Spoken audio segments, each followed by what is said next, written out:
You would lead them as you see them. That will never change. So if your group isn't thriving, ask yourself, is it their performance or your perception?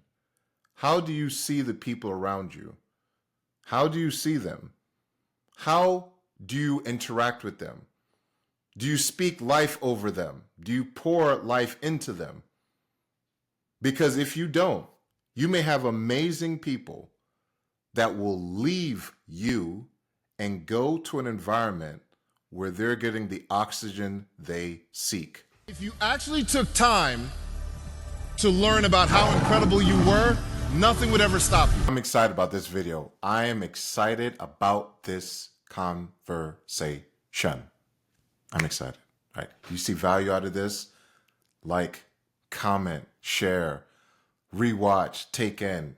If you're a leader, you're going to get so much out of this. If you're leading people, oh my God, you are going to get so much out of this. Make sure you share this information, because we know that information shared can make a difference to somebody, but it can go way beyond the person you shared it with. All right, so let's get into it.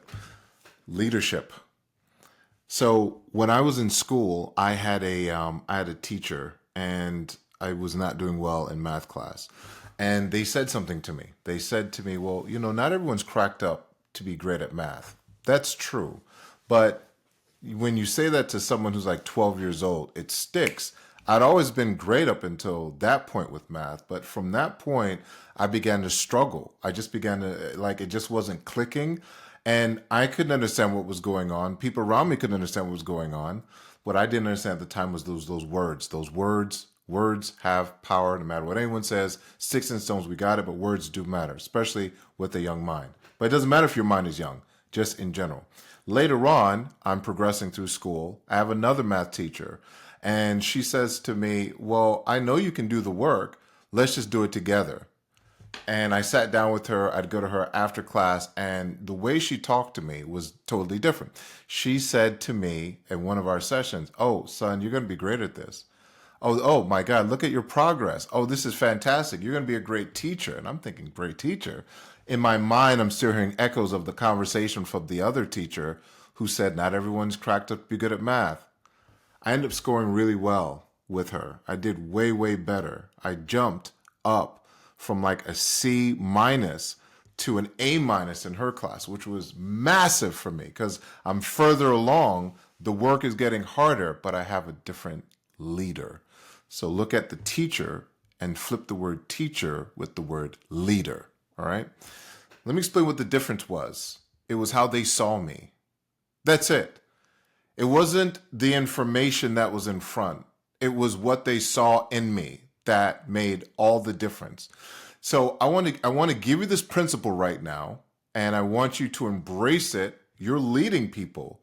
This is a very important principle. Probably one of the most important principles of maximizing the best out of yourself and helping people grow to their best selves, which is you lead them how you see them. You lead them how you see them. You see, the first teacher saw me as not being really great. So his relating to me was not great math student. And so he would talk to me like, are you getting this, James?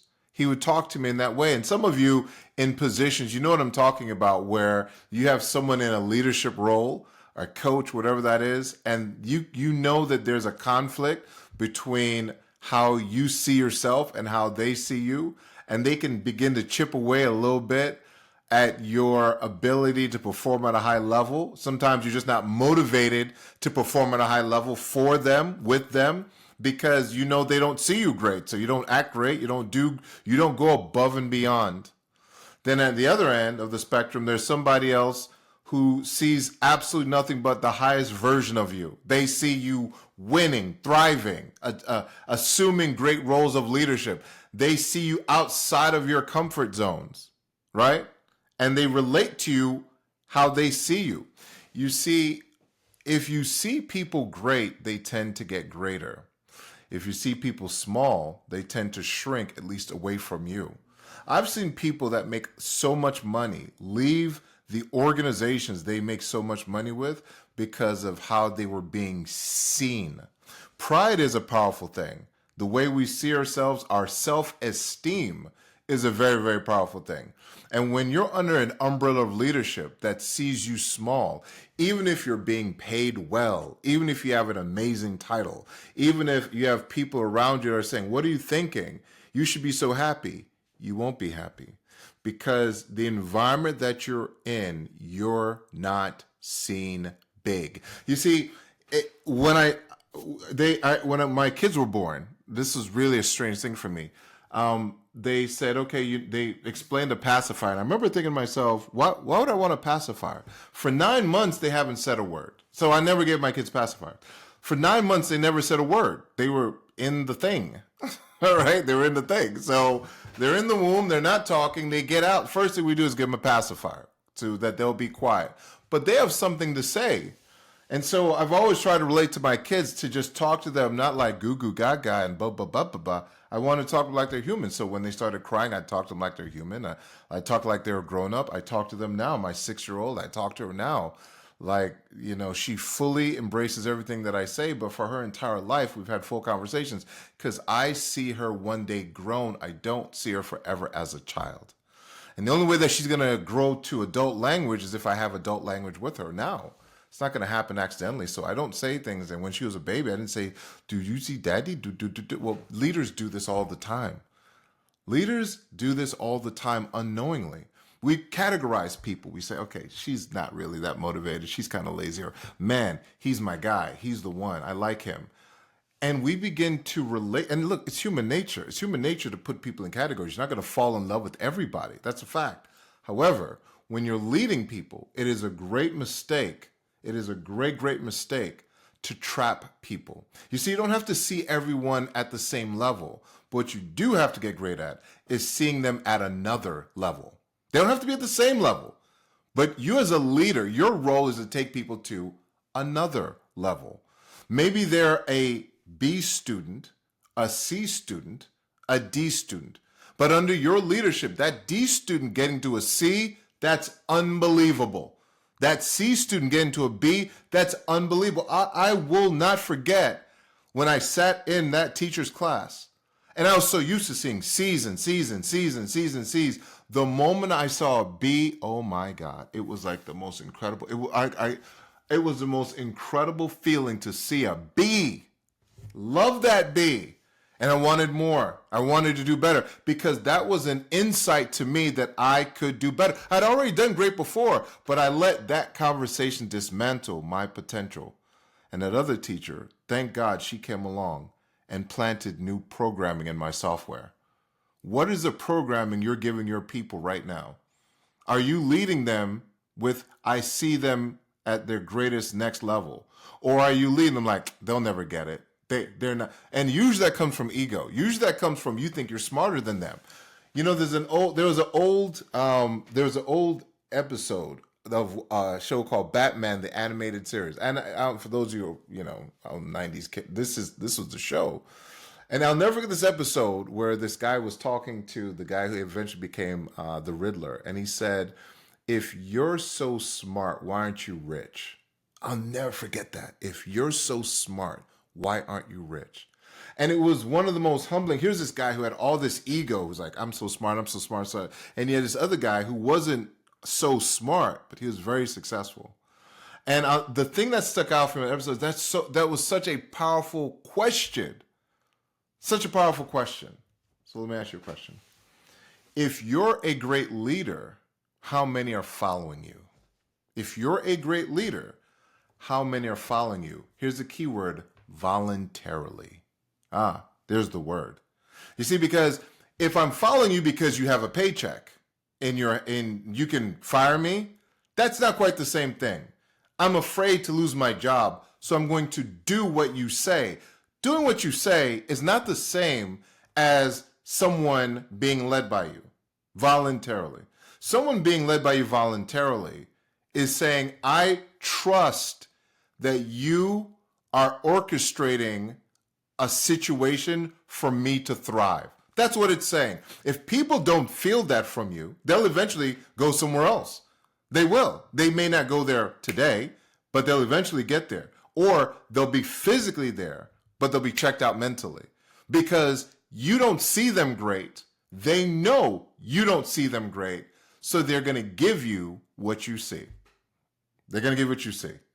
My first, gentleman, Coach Jack, my shot put discus coach when I was in high school. Man, when I say that I think about that man so much, I think about that man so much because the things that I learned in leadership from Coach Service, it's just, he was a leader. He was a leader. He saw me so much better than I could have seen myself. I remember he had this old station wagon and he'd pull up with all this equipment and he would, practice with me and he called me Adlam.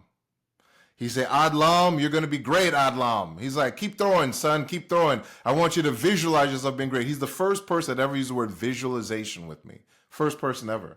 He said, I don't want you to lift weights this summer. I just want you to just see yourself getting stronger. I want you to see the discus sailing out your hand. I want you to see the shot put flying from your shoulder, Adlam. Do it. Just trust me. I came back and I broke every record and I didn't touch a weight. I just kept my promise to him and I visualized every day.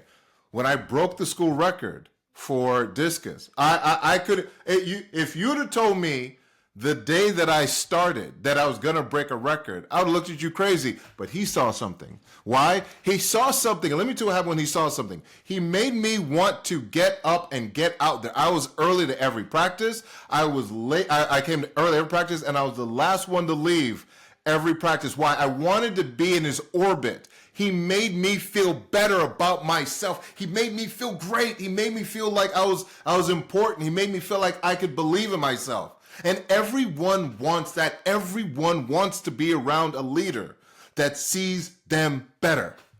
And if you're not seeing your people better, shame on you. You're not a real leader. You just manage people.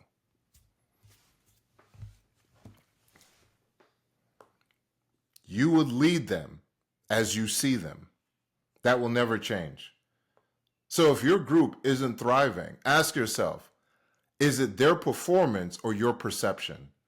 How do you see the people around you? How do you see them? How do you interact with them? Do you speak life over them? Do you pour life into them? Because if you don't, you may have amazing people that will leave you and go to an environment where they're getting the oxygen they seek. Look, a paycheck is only going to do so much. If you want to pay me enough so I don't quit, I'll give you enough so you don't fire me. And that's our relationship. You give me just enough, I give you just enough. That's our relationship. By the time the day is over, I'm not thinking about you or I'm not talking well about you. I'm just trying to get home and get away from you. And if you don't think that's the truth, you're lying to yourself. But man, if you can help me just get to the next level, man, I'm going to be loyal. I'm going to fight for us. I'm going to fight for this thing, this mission that we're on. I am, because people want to be better. And we all want to be around people that help us get to that next level. It doesn't have to be the highest level in the organization. It has to be, you help me get to my next level. Because if you can help me get to my next, if you can see me at my next level, I will be able to begin to see myself at the level beyond that. You will lead them how you see them. So make sure that when you're looking at the people that you're working with, you're seeing the greatest version of who they can be, and you're guiding them accordingly. I really hope you really listen to this. This could be the difference between an incredible business, incredible team, an incredible employer-employee relationship, or you just being surrounded by a bunch of folks who do what you say because they don't want to get fired or they don't want to get cut. See me better, make me better, and I'll get better. If you actually took time to learn about how incredible you were, nothing would ever stop you. See, the definition of sight is the faculty or power of seeing.